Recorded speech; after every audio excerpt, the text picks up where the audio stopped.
बिया की आंखों में दवा डालने का समय हो गया था और ईशा वही बहाना बनाकर उसके कमरे में पहुंचती है। बाहर से देखते हुए सब कुछ सामान्य लग रहा था, लेकिन अंदर ही अंदर ईशा का गुस्सा उबल रहा था।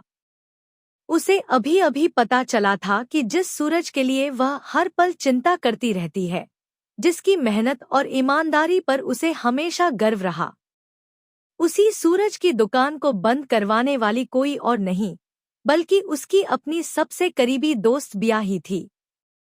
यह बात ईशा के अंदर कहीं गहरे चुभ गई थी।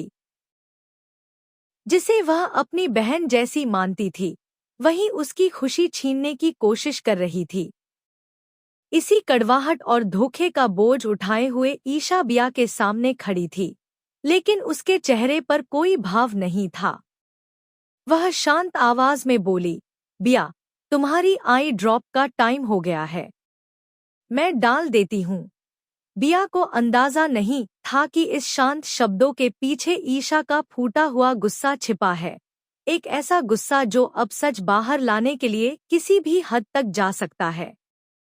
ईशा अंदर ही अंदर फैसला कर चुकी थी कि आज बिया का सच हर हाल में बाहर आएगा। उसे यह मालूम था कि बिया अब डर रही है, क्योंकि उसके झूठ की दीवार में दरारें पड़ चुकी हैं। जैसे जैसे सूरज की दुकान बंद होने की बात सामने आई थी, वैसे वैसे बिया का व्यवहार बदलता जा रहा था। और आज तो ईशा को पूरा यकीन था कि बिया अब पकड़ी जाएगी। ईशा ने आई ड्रॉप बोतल उठाई, लेकिन दवा असली नहीं थी। वह पहले से ही गलत दवाई लेकर आई थी।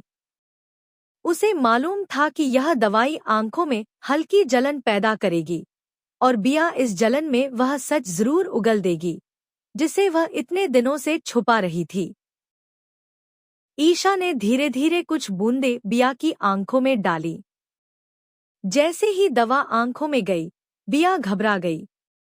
उसकी आंखों में अचानक चुभन महसूस हुई और वह बेचैनी से बैठने लगी। ईशा ने उसको संभालने का नाटक किया, लेकिन उसकी आंखों में चल रहा तूफान साफ दिख रहा था। इतने में ईशा ने दूसरा कदम उठाया, लड्डुओं में मिलाई गई चूड़ी।